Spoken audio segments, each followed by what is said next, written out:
La mort par pendaison. Ce mercredi aux environs de 17h30, la victime âgée de 26 ans, refoulée de l'immigration il y a quelques jours, a été retrouvée dans une chambre au quartier Pont, sa ceinture attachée au cou. Vous l'avez suivi dans notre édition de la radio avec Alassane Diallo.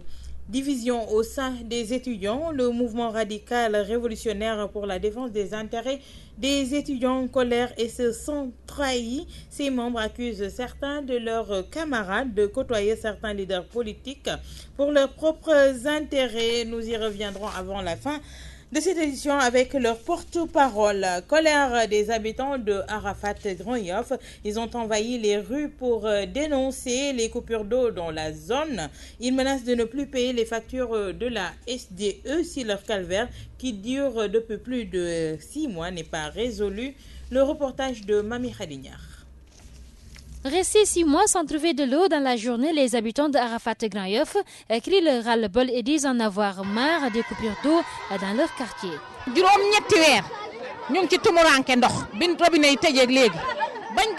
On a marre de cette situation car on ne dort pratiquement pas la nuit. On est même obligé de rester jusqu'à 3 h du matin à attendre l'ouverture des robinets et cette situation nous cause d'énormes difficultés et on n'en peut plus.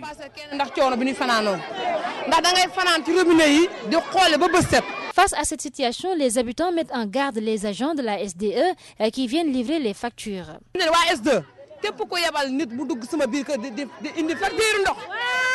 En tout cas, on avertit les agents de la SDE qui viennent distribuer les factures. Tout agent qui ose entrer dans ce quartier pour nous donner des factures le regrettera. Ils sont tous avertis, on ne paiera aucune facture. Arborant de brassards rouges pour manifester leur amertume, les populations de Arafat interpellent le chef de l'État Macky Sall. Elle l'invite à réagir au plus vite possible. Il est temps que Macky Sall réagisse car en dehors des coupures d'eau, la qualité laisse à désirer. Tous nos enfants sont malades et Macky doit savoir qu'on l'a élu pour alléger la souffrance des populations.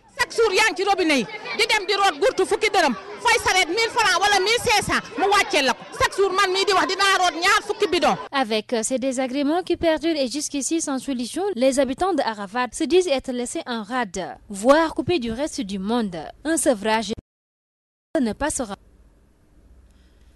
Mami Khadignard, direction la Médina, à la rue 31, angle Blaise Diagne, un immeuble de 3 étages qui menace de s'effondrer, installe la psychose chez les populations, les riverains qui invitent les autorités à réagir avant que l'irréparable ne se produise, nous dit Amadou Limbaye. Un immeuble de 3 étages menace de s'effondrer à la Médina, rue 31, angle Blaise Diagne. Les populations sont sur le qui-vive. Ça fait des années qu'on essaie de tirer la sonnette d'alarme, mais en vain. Cet immeuble menace de s'écrouler sur nous. Et on a des enfants, des petits-enfants, des nièces et des neveux qui à chaque fois s'aventurent à jouer sous l'immeuble. Ça va s'effondrer, mais c'est pas sûr. Il y a des enfants, il y a tout le monde, tu vois. Même les gens, ils viennent répondre le téléphone. Il se met sous l'immeuble. Pas plus tard qu'avant-hier, après la pluie. Donc il y a une partie de l'immeuble, un pan de l'immeuble qui s'est un peu affaissé. Et heureusement, il n'y avait personne sous l'immeuble. Le préfet et le maire de la localité sont interpellés. Mais jusqu'ici, aucune réaction de leur part. Depuis des années, on les a saisis, mais en vain. À chaque fois, ils sont négligents. Je ne sais pas si à chaque fois, le problème au Sénégal, c'est qu'on arrête que le mal se produise pour essayer de venir en aide aux populations.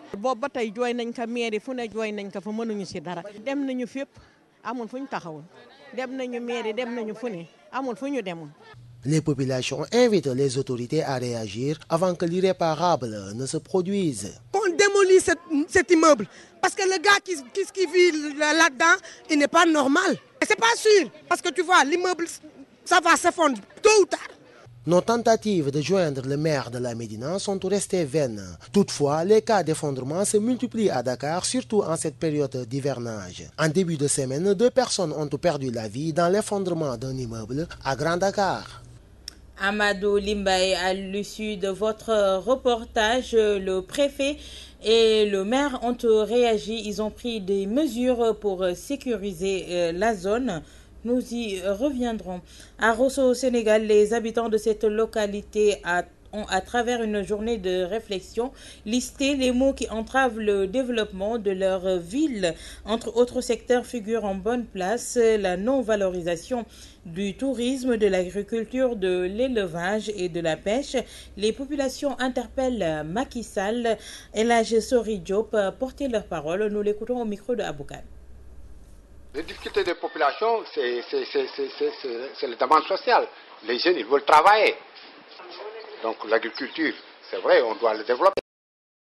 On le développe avec la pêche, on le développe avec l'élevage, on le développe avec tous ces facteurs-là. Les difficultés, c'est l'appui institutionnel, l'appui gouvernemental, l'appui et l'encadrement de l'État. C'est ça qui nous manque. Moi, je ne sais pas, est-ce que c'est mauvaise volonté politique de l'État ou autre chose, mais je peux dire qu'il y a manque d'assistance quand même. C'est des volontaires. Le pouvoir public, on l'appelle à assister la population, de côtoyer la population, de s'approcher à la population, d'aider la population. De les aider à développer leurs petits projets, dans leurs idées, de les appuyer pour qu'ils puissent les réaliser. Le président de la République, on l'invite à soutenir tous les secteurs, mais aussi de voir le secteur tourisme. Surtout le tourisme que nous sommes en train de faire, peut-être qui n'a pas été, peut-être sur certains programmes peut-être de l'État ou tout ça, mais que je veux qu'on prenne ça en considération sur le tourisme solidaire. Nous vous le disions, depuis ce matin, les avocats de Karim Wade à la Cour suprême, la juridiction doit statuer sur l'incompétence de la CREI. Le procès également de Karim Wade est renvoyé lundi 8 septembre. Nous y reviendrons avec de plus amples informations en attendant le verdict avec Pape Ndiaye. Le procès de Karim Wade également, que je vous disais renvoyé. Nous écoutons ici Maître Ciré Clédor Ly par rapport à ses attentes du verdict de la Cour suprême. Nous avions déposé des demandes là-bas, des demandes sur la liberté provisoire et autres. Donc ce sont ces recours qui sont très nombreux, donc ils commencent à évoquer. Donc ce qui est surtout intéressant, c'est qu'on va voir si la chambre criminelle qui avait déclaré notre recours recevable, allait encore rééditer le coup. Ou si la chambre criminelle va, contrairement à sa première décision, c'est de dire. Donc c'est bien malheureux que pour des raisons que j'estime politiques, qu'on détruise un chef-d'œuvre.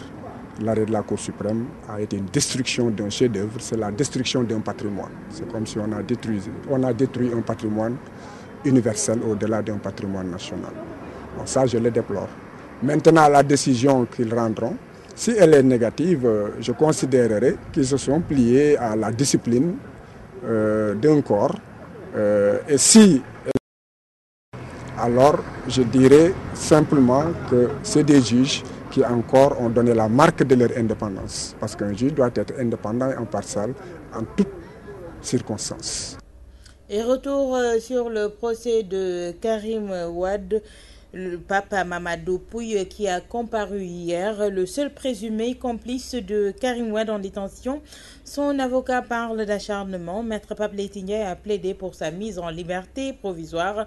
Le délibéré est pour également le lundi 8 septembre prochain. Vous avez suivi également Pape Ndiaye dans nos éditions de la matinée. Commercialisation de l'arachide, le retour annoncé des Chinois sur le marché sénégalais, bien accueilli par des acteurs de la filière. Ces derniers émettent toutefois des craintes par rapport à une mauvaise organisation de la filière qui pourrait à nouveau faire grincer la machine. Transporteurs et opérateurs se prononcent dans ce reportage réalisé par Gorgui Sambandiaï. C'est officiel, l'arachide sénégalais va être exporté en Chine. Le Soleil qui rapporte l'information précise qu'un accord sur les exigences phytosanitaires concernant ce produit a été signé entre les États sénégalais et chinois. Les acteurs du secteur applaudissent mais émettent des observations. Les transporteurs en premier pensent qu'ils ne seront pas lésés par cette mesure.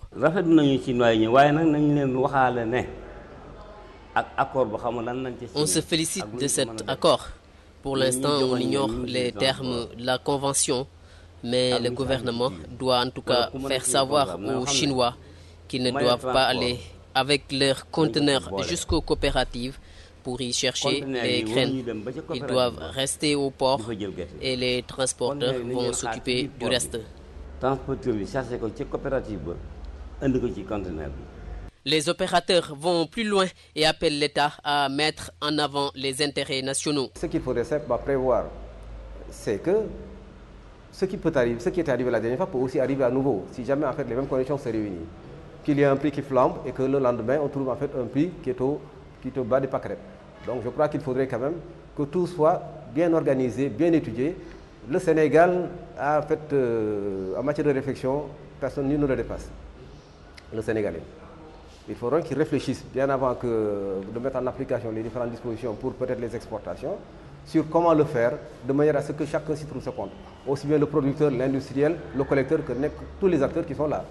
Les producteurs d'arachide, eux, vont sûrement se réjouir du retour des Chinois. Le prix risque de connaître une hausse.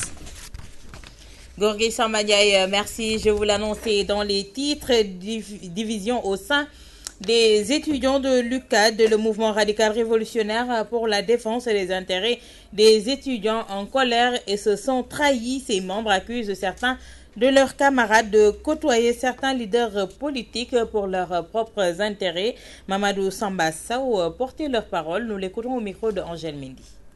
On a senti qu'aujourd'hui, c'est l'avenir de l'étudiant sénégalais qui est en danger. Il y a cela quelques jours, il y a plusieurs mouvements qui sont nés au sein de l'UCAD. D'aucuns sont des politiciens, d'autres c'est des cartouchards. Certains parmi eux, il y a des gens qui ne sont même pas inscrits régulièrement à l'université de Cheikh Anta. On a entendu que le président avait lancé une rencontre avec les étudiants. Les gens sont précipités, les anciens signataires de la réforme se sont précipités pour qu'il y ait rencontre avec ces derniers, ne serait-ce que pour sacrifier les étudiants. Et les étudiants, nous, on a observé ces faits. Et on a jugé nécessaire de mettre sur pied un mouvement radical pour s'opposer à cela. Nous réitérons également nos propos par rapport à ce qu'on avait lancé. C'était le départ, le limogeage des deux ministres et que justice soit faite sur notre camarade Bassirou Faye. Tant que cela n'est pas fait, aucune rencontre ne sera admise. Si le gouvernement aujourd'hui veut rencontrer des étudiants, ils n'ont qu'à les rencontrer dans le seul but de les rencontrer seulement, parce que tout simplement le problème ne sera pas réglé. Il faut aller voir les acteurs. Aujourd'hui, l'ICAD a ses acteurs. Ces acteurs, ce sont les étudiants que vous voyez là. C'est des concernés. Nous lançons une alerte au gouvernement, aux hommes de bonne volonté, pour que cela cesse. Et la liste des Sénégalais tués à l'étranger ne cesse de s'allonger. Le dernier en date s'est déroulé à Tanger au Maroc. Certains Sénégalais accusent l'État du Sénégal de négligence envers ses fils. Horizon sans frontières de son côté réclame la convocation de l'ambassadeur du Maroc par l'État du Sénégal pour plus d'explications. Nous y reviendrons dans nos prochaines éditions avec le reportage de Maman Tandour, ce qui nous permet de faire le round-up de l'actualité hors de nos frontières avec nos confrères d'Euronews. Deux demi-frères innocentés par des tests ADN après 30 ans de prison aux États-Unis. Leon Brown, 46 ans, et Henry Lee McCollum, 50 ans, avaient été condamnés à la peine capitale pour le meurtre et le viol d'une petite fille de 11 ans en 1983. Seule preuve à charge à l'époque, les aveux de deux adolescents qui souffrent de handicaps mentaux après 5 heures d'interrogatoire. Ce fut une expérience difficile, confie Henry McCollum. J'ai parfois eu envie de baisser les bras, mais je me suis dit non, je ne peux pas parce que la vie continue. Je savais qu'un jour j'aurais la chance de sortir de prison, mais je ne savais pas quand. Depuis 1989, plus de 1400 condamnés à mort ont été innocentés aux États-Unis.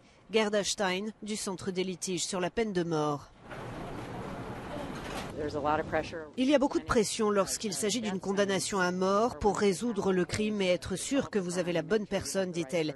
Et parfois cela donne un point de vue biaisé et nous faisons des erreurs. Je pense que l'exécution est une peine extrêmement risquée pour un système qui n'est pas parfait.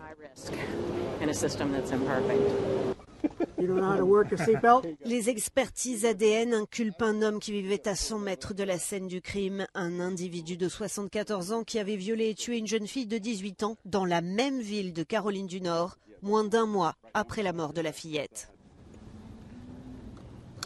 There you go. Newport, au Pays de Galles. C'est ici que va se dérouler sur 2 jours le sommet de l'OTAN. Des mesures de sécurité maximales ont été prises pour les 60 chefs d'État et de gouvernement attendus et les quelques 4000 délégués. Un sommet chargé en thèmes de discussion comme rarement ces dernières années. Le sujet le plus pressant étant bien entendu la tension entre la Russie et l'Ukraine sur fond de guerre dans l'est de cette dernière. Malgré le regain d'activité diplomatique qui semble avoir lieu depuis mardi, la situation reste explosive. Pour autant, une éventuelle adhésion de l'Ukraine à l'OTAN ne sera pas abordée. Les membres de l'Alliance doivent décider s'ils fourniront des armes sophistiquées à Kiev et si de nouvelles sanctions seront imposées à la Russie. Il s'agira également de la possible création d'une force de réaction rapide en Europe de l'Est, 4000 soldats mobilisables en 48 heures maximum, une sorte de rempart contre une éventuelle agression russe. Autre sujet de forte préoccupation, la menace que fait peser l'État islamique, cette organisation terroriste qui sème le chaos en Syrie et en Irak. Washington compte demander à ses partenaires de constituer une large coalition internationale afin de mettre en œuvre une stratégie adaptée face aux djihadistes. Face à ces nouveaux fronts de tension en Europe et au Moyen-Orient, l'Afghanistan semble moins important. Semble seulement. Il s'agira de parler du retrait des troupes après plus de 10 ans d'opération, retrait qui devrait s'achever d'ici la fin de l'année. Même si certaines inquiétudes persistent, la dispute actuelle sur le résultat de la présidentielle fait peser le risque d'un vide politique dont pourraient profiter les talibans. Pour finir, ce sommet est le dernier d'Anders Fogh Rasmussen. Le Danois arrive de 5 ans au poste de secrétaire général. Il va donc nommer son successeur, l'ex-premier ministre norvégien Jens Stoltenberg. Ce dernier entrera en fonction le 1er octobre. L'Ukraine, c'est bel et bien le plat de résistance de ce sommet et l'objet des tensions grandissantes entre l'Alliance Atlantique et son partenaire russe. Ces tensions, nous en avons parlé avec le représentant russe auprès de l'OTAN. Monsieur Grushko, la Russie sera au menu de l'OTAN ce jeudi. Que pensez-vous du fait que la Russie n'ait pas été invitée ?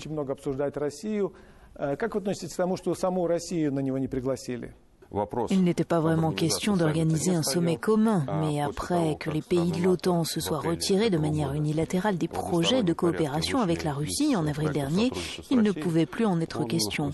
Qu'ils discutent de leurs problèmes ensemble. Comment est-ce que la Russie interprète l'intention de l'OTAN d'accroître sa présence en Europe de l'Est ?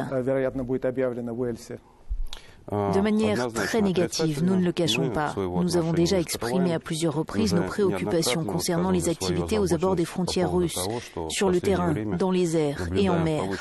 Cela nous préoccupe pour plusieurs raisons. En premier lieu, rien ne justifie ces activités accrues de l'OTAN.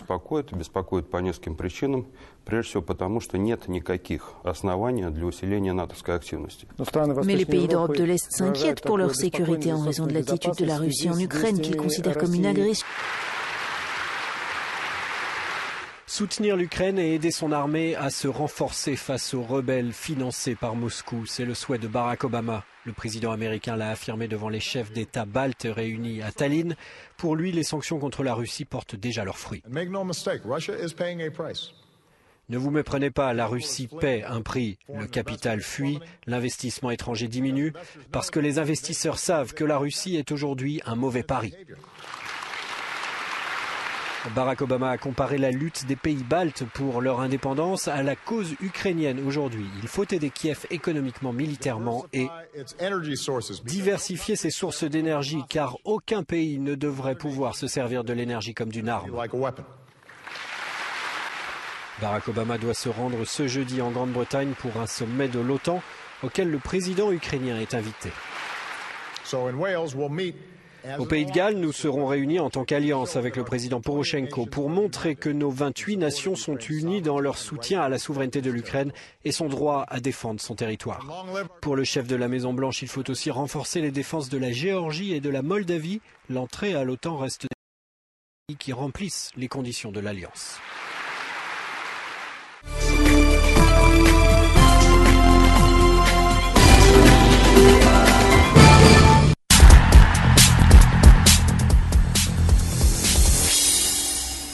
Le ton est donné avec moi dans ce studio, cher Tidiane Gomis, pour la page des sports. Cher Tidiane, bonjour. Bonjour, Awa Diomdiaye. Et nous allons démarrer par du football. Vous enfilez les godasses, direction la pelouse du stade Léopold Sédar Senghor pour nous parler de la rencontre Sénégal-Égypte. Oui, bien dit, Awa Diomdiaye, c'est vrai. Donc, nous sommes à la veille d'un match important au stade Léopold Senghor, demain à 20h, le Sénégal qui reçoit les pharaons d'Égypte pour le compte de la première journée des éliminatoires de la CAN 2005 au Maroc. C'est vrai, donc à la veille de ce match, les Lions s'entraînent cet après-midi, aujourd'hui, à Sali, à l'Institut Djambar, et donc cela va permettre à Alain Giresse, le sélectionneur, de faire les derniers réglages par rapport à ce match. Et au même moment, les Égyptiens qui sont à Dakar depuis hier et qui se sont entraînés à Dakar-Sacré-Cœur vont vraiment se familiariser avec la nouvelle pelouse du stade Léopold Senghor. C'est aujourd'hui à l'heure du match, c'est-à-dire à 20h. Et donc ce match est là et donc plus que seulement 24 heures pour le match. Mais Awa Diomdiaye, sachez que oui, on peut dire chaude alerte en direction de ce grand match. Une bousculade a fait près d'une vingtaine de blessés, des petits-enfants, au stade Léopold Senghor hier, lors de la séance d'entraînement des Lions. Donc, dans ce stade, ils étaient venus assister à l'entraînement des Lions. Amadou Kane, président de la commission d'organisation à la Fédération sénégalaise de football, revient sur les faits. C'est déplorable, nous le regrettons. Et ce qui s'est passé, tous ceux qui sont blessés, à peu près 5, 6, 7 gosses, c'est tous des enfants qui n'ont pas 10 ans. Là aussi, il faudrait que les parents, un appel que je lance aux parents, n'est-ce pas, un événement pareil qui mobilise plus de 40 000 personnes, n'est-ce pas, il est souhaitable de ne pas laisser les enfants venir. C'est regrettable, mais en tout cas, on prendra des dispositions pour que ça ne puisse pas se répéter. Ce qui s'est passé est que les supporters qui ont envie de voir leur équipe sont venus ici à partir de 14h. Ils ont resté de 14h jusqu'à 18h. L'impact, il y a une bousculade et il y a eu des blessés. Nous le regrettons. On tâchera, n'est-ce pas, de créer les conditions pour que de pareils événements ne puissent pas se répéter. Voilà, cher Tidiane Gomis, c'était donc Amadou Kane qui est le chargé de la commission organisation au niveau de la Fédération sénégalaise de football. Mais avant de parler d'autres choses, nous allons rester sur la rencontre Sénégal-Égypte. Il y a un nom des footballeurs égyptiens qui revient tout le temps et dont les Sénégalais ont peur. Barada. Son nom, c'est Barada. El Barada. Oui, El Barada. On ne devrait pas avoir peur. Nous, on s'en sert pour faire du thé. Mais nous continuons. Et cette fois-ci, pour parler de basket avec nos Lions qui sont présentement à la Coupe du Monde qui se déroule en Espagne. Oui, effectivement, à ces moments précis, le match se déroule, Sénégal contre Philippines, et je m'en vais tout de suite. Bon, nous sommes dans le dernier carton, le 4e carton, et sachez que le Sénégal, les Lions, sont menés donc par 58 à 55, donc 56. Bon, vous voyez, donc les choses vont vite, parce que oui, c'est en basket, donc il reste donc 2 points d'écart. On nous signale, on nous fait signe, donc derrière la baie vitrée, on nous fait signe que c'est le Sénégal qui est mené par 2 points d'écart. Prions, mais vous savez, ce match-là n'a aucun enjeu. Aucun enjeu, pourquoi? Parce que le Sénégal est déjà qualifié pour les 8e de finale, et le Sénégal va connaître son adversaire donc ce soir. Ce sera entre, soit c'est l'Espagne qui est en train de dérouler, de gagner, donc l'Espagne qui est à domicile, et ou le Brésil, donc soit on joue avec le leader de la poule A ou bien le deuxième de la poule A, donc c'est entre ces 2 nations. Et donc sachez que l'essentiel a été fait pour les Lions. L'objectif, c'était de gagner un seul match dans ces championnats du monde, et Ils donc en ont gagné 2. 2, et surtout la victoire sur la Croatie, 77 à 75. Donc c'est un exploit vraiment des Lions, des joueurs de Cheikh Sarr. En tout cas, nous allons y revenir. On aura le résultat final. Donc 1 point d'écart, vous voyez. Donc les choses vont vite. Bon, 1 point d'écart. Les supporters, oui, voilà. Voilà, ils sont d'accord. Ils sont derrière la baie vitrée. C'est eux qui nous donnent les résultats, les points. Donc le Sénégal n'est plus mené qu'un petit point, oui, un point d'écart sépare, et donc voilà. C'est un match d'entraînement. Ah oui. Cher Tidiane Gomis, vous nous promettez de retransmettre en direct la rencontre Sénégal-Égypte demain sur la 99. Oui, effectivement, vous savez, Awa Diom Ndiaye, l'équipe de Walfadjri était vraiment prête, même pour diffuser vraiment ce match, la rencontre, même à la télé. Mais malheureusement, il y a eu des choses qui se sont passées à la dernière minute. Mais pour la radio, on sera présent vraiment. Une rencontre symbolique après 2 ans d'absence. Les Lions qui refoulent le terrain de Léopold C'était Senghor. depuis Sénégal-Côte d'Ivoire, octobre 2012. Ouais. Donc depuis ce match-là, les Lions n'ont jamais joué. C'est pourquoi hier, il y a eu beaucoup de monde à l'entraînement des Lions au stade Léopold Sédar Senghor. Vous voyez, il y a eu même des blessés, des jeunes garçons qui sont blessés. Mais sachez que il y aura beaucoup de monde. Mais maintenant, la balle est dans le camp de Alain Giresse et ses hommes.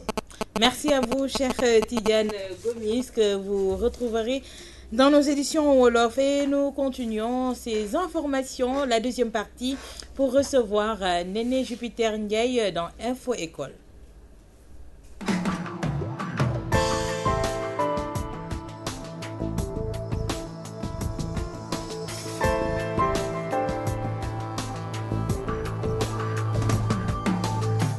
Bonjour et bienvenue. L'actualité de l'école est dominée cette semaine par les Assises nationales de l'éducation qui se sont déroulées les 27, 28 et 29 août. Des assises qui ont été diversement appréciées par les étudiants. Il sera également question de parler de la décision des autorités de l'enseignement supérieur de mettre en place un logiciel pour régler une bonne fois le problème des bourses. Nous parlerons également des résultats catastrophiques cette année du certificat de fin d'études élémentaires. Les assises de l'éducation ne font pas l'unanimité chez les étudiants. À l'université Cheikh Anta Diop de Dakar, certains étudiants approuvent au moment où d'autres estiment que tous les acteurs n'ont pas été réunis. En tout cas, les engagements doivent être appliqués selon ces étudiants. Un reportage de Maria Matouré. Après des décennies de crise, le président de la République a ouvert ce jeudi les assises consacrées à l'éducation nationale pour diagnostiquer et refonder le système éducatif sénégalais. Certains étudiants rencontrés sur les allées de l'UCAD approuvent l'initiative. Il est grand temps qu'on réfléchisse sur l'éducation nationale de manière plus précisément toutes les couches doivent être convoquées et réfléchir sur cette éducation. Parce que les grèves sont récurrentes. Est-ce que la crème de l'éducation aujourd'hui est à son niveau? Alors que d'autres estiment que les principaux acteurs n'ont pas été conviés. Quand on parle d'assises de l'enseignement, tous les acteurs ne sont pas réunis. L'assise assise, je crois que les étudiants, tout comme les professeurs, les ministres concernés doivent être réunis tous. Il faut veiller à ce que toutes les recommandations au sortir de ces assises fassent l'objet d'un consensus et qu'elles soient appliquées. C'est l'avis de cet étudiant en 3e année à la faculté des sciences et techniques. Les engagements doivent être respectés. Il est grand temps que l'État propose et accepte quand même les propositions des syndicalistes, parce que nous sommes tous d'accord, nous sommes tous des Sénégalais. On doit sauver notre enseignement à la sortie de cette